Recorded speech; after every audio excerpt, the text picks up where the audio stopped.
வணக்கம் நண்பர்களே. பாகிஸ்தானின் அழிவிற்கு காரணம் காந்தாரியின் சாபமா?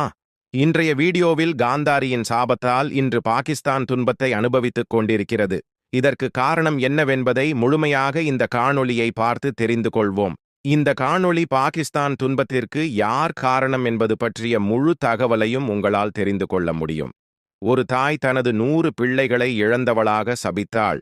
அந்த சாபத்தின் தாக்கம் இன்று வரையிலும் ஒரு நாடின் நிம்மதியே இல்லாம தவிக்கின்றன.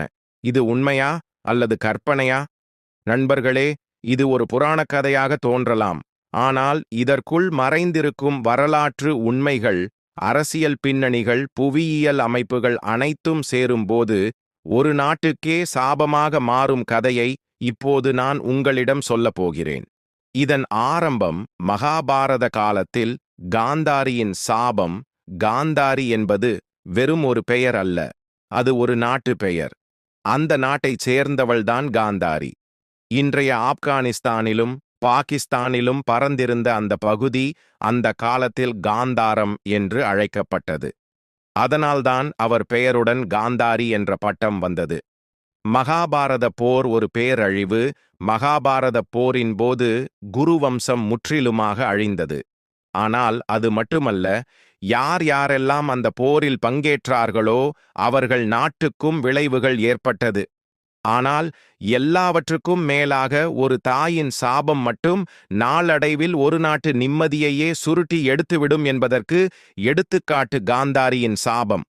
தனது 100 மகன்களும் துரியோதனனை தலைவராக கொண்ட கௌரவ சேனைகளில் வீரமாக பங்கேற்றனர். ஆனால் யாரும் உயிருடன் திரும்பவில்லை. அந்த தாயின் உள்ளம் எரிந்தது. ஆனால் அவர் சபித்தது யாரை? ஸ்ரீகிருஷ்ணனை. நீ இந்த போரை தடுக்கவில்லை, நீ பார்த்து கொண்டிருந்தாய்.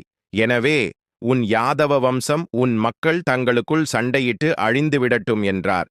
கிருஷ்ணர் நிமிர்ந்து அதை கேட்டு தாழ்ந்து ஏற்றார். அந்த சாபம் உண்மையானது. யாதவ வம்சம் அழிந்தது.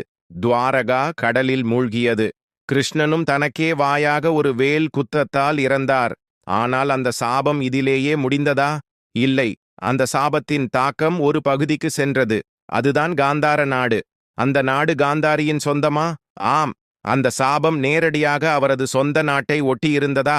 அதுதான் இங்கே வியப்புக்குரியது. காந்தாரம் என்ற பண்டைய நாடு இன்றைய கிழக்கு ஆப்கானிஸ்தான், வடமேற்கு பாகிஸ்தான் மற்றும் வடக்கு பஞ்சாப் ஆகிய பகுதிகளை உள்ளடக்கியிருந்தது. இஸ்லாமாபாத், பெஷாவர், கில்கேட், பால்டிஸ்தான், தயாமீர், காஞ்சி இவை அனைத்தும் காந்தாரத்தின் பகுதிகள். இவை இப்போது பாகிஸ்தானில் உள்ளன. எனவே காந்தாரியின் சாபம் நேரடியாக இந்த பகுதியில் விழுந்தது. இன்று அந்த சாபம் இன்னும் நிகழ்வது போல தோன்றுகிறதா? ஆப்கானிஸ்தான் உலகத்தின் மிக அதிக போர் பாதிக்கப்பட்ட நாடுகளில் ஒன்று. பாகிஸ்தான் தற்காலிக பயங்கரவாதம், அரசியல் குழப்பம், பொருளாதார வீழ்ச்சி ஆகியவற்றால் போராடும் நிலை எந்த நாளும் நிம்மதியாக இல்லை. மக்களே ஒடுக்கப்பட்டவர்கள்.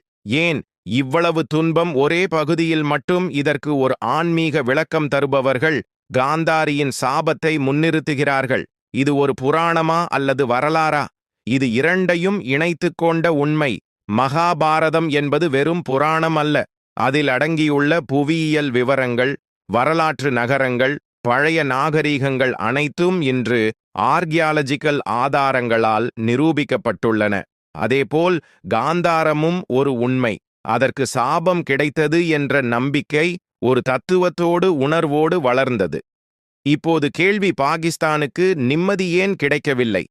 பகுத்தறிவோடு பார்த்தால் காந்தாரியின் சாபம் என்பது ஒரு பிரதிநிதி, ஒரு உணர்வியல் சின்னம்.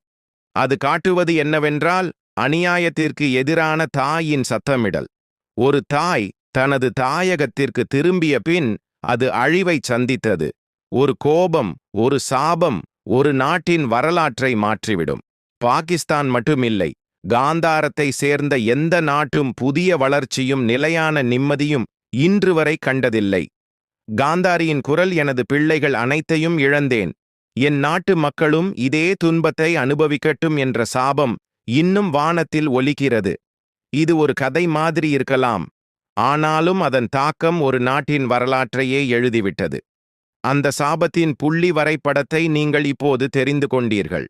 இந்த உலகத்தில் உண்மை என தோன்றுவது பொய் கூட இருக்கலாம். ஆனால் சில பொய்கள் சத்தியமாகவே உணரப்படுகின்றன. காந்தாரியின் சாபமும் அவ்வாறே. ஆப்கானிஸ்தான். இந்த பெயரை கேட்டதும் உங்களுக்கு என்ன தோன்றுகிறது? மலைகள், போர்கள், தாலிபான்கள், பயங்கரவாதம். ஆனால் இது எல்லாமும் பின் நிகழ்வுகள். உண்மையில் இது ஒரு மர்மமான நிலம். இது உலகத்தின் மிகப்பெரிய பேரரசுகளை கூட அழித்தது. அதற்கு பின்னால் உள்ள மர்மத்தை புரிந்து கொள்ள நாம் செல்ல வேண்டும் ஒரு மனிதனிடம். அவரது பெயர் அலெக்சாண்டர். அலெக்சாண்டர் மிகப்பெரிய படைகளை வைத்திருந்தார். உலகையே வெல்ல வந்தார். ஆனால் அவருக்கு ஒரு விஷயம் தெரியவில்லை. ஆப்கானிஸ்தானின் அடர்ந்த மலைகளும் மர்மமுள்ள மக்களும் ஒரு பாரம்பரிய சாபமும். அந்த சாபம் காந்தாரியின் சாபம். அலெக்சாண்டர் தன் கணக்கீடுகள் போலவே இங்கும் வெற்றி எளிதாக இருக்கும் என எண்ணினார். ஆனால் ஆப்கானிஸ்தானில் கால் வைத்ததுமே அவரின் நம்பிக்கைகள் நொறுங்கின. இடைவெளியில்லாத போராட்டம், வனப்பிரதேசங்களின் தாக்குதல், கண்ணுக்கு புலப்படாத எதிரிகள். இந்த சிறிய பழங்குடியினர் அவரது வீர இராணுவத்தை சிதைத்துவிட்டனர். 3 வருட டங்கள் அவர் அங்கே சிக்கினார். பிறகு அவருக்கு ஒரு கடிதம் வந்தது. தாயிடமிருந்து. அந்த கடிதத்தில் அவரது தாயார் கிண்டலாக எழுதியிருந்தார். உனக்கு என்னாயிற்று மகனே? போர் வீரனாக வந்த நீ ஒரு சிறிய இடத்தில் 3 ஆண்டுகளாக சிக்கிக் கொண்டாயே அலெக்சாண்டர். அதற்கு பதிலாக ஒரு பை மண்ணையும் ஒரு கடிதத்தையும் அனுப்பினார். அம்மா, இந்த மண்ணை உங்கள் வீட்டு முற்றத்தில் பரப்புங்கள். அவர் அவ்வாறு செய்ததிலிருந்தே மாசிடோனியாவில் குழப்பங்கள் ஆரம்பமாயின. மக்களே ஒருவரை ஒருவர் கொல்ல ஆரம்பித்தனர்.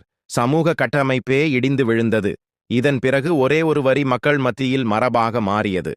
ஆப்கானிஸ்தான் என்பது பேரரசுகளின் கல்லறை. அலெக்சாண்டருக்கு பிறகு பல பேரரசுகள் இதே தவறை செய்தன. அவர்களை மீண்டும் மீண்டும் இந்த மண் விழுங்கியது. பிரிட்டிஷ் பேரரசும் வந்தது. 19ஆம் நூற்றாண்டில் உலகத்தை ஆளும் அந்த பேரரசும் கூட ஆப்கானிஸ்தானை ஆள முடியாமல் தோல்வி அடைந்தது. அதுபோலவே இன்று தாலிபான்கள் ஆட்சி மீண்டும் தொடங்கியுள்ளனர். பாகிஸ்தானும் அதன் பயங்கர பிடியில் சிக்கிக் கொண்டுள்ளது. இது எதற்காக நடந்து கொண்டிருக்கிறது? காந்தாரியின் சாபம்தான் இதற்கு பின்னில் உள்ளதாக நம்பப்படுகிறது. மகாபாரதத்தில் பாண்டவர்கள் 100 கௌரவர்களை அழித்ததற்காக தன் கண்களை சுயமாக மூடிய அந்த வீரமங்கை காந்தாரி ஒரு சாபமிடுகிறார். உங்கள் குலமும் உங்கள் சந்ததியும் என்றும் அமைதியின்றி நொறுங்கட்டும். அந்த சாபத்தின் தாக்கம் இன்று ஆப்கானிஸ்தானில், பாகிஸ்தானில், அதற்கு சுற்றிலும் நிகழ்வதைப் போல உள்ளது. பயங்கரவாதம், உள்நாட்டு போர்கள், முடிவில்லாத அழிவுகள். அலெக்சாண்டர் தோல்வியுற்றார். பிரிட்டிஷ் தோல்வியுற்றது. சோவியத் யூனியன், அமெரிக்கா எல்லோரும் அங்கே தோல்வி அடைந்துள்ளனர். ஏனென்றால் ஆப்கானிஸ்தான் இது வெறும் ஒரு மண் அல்ல.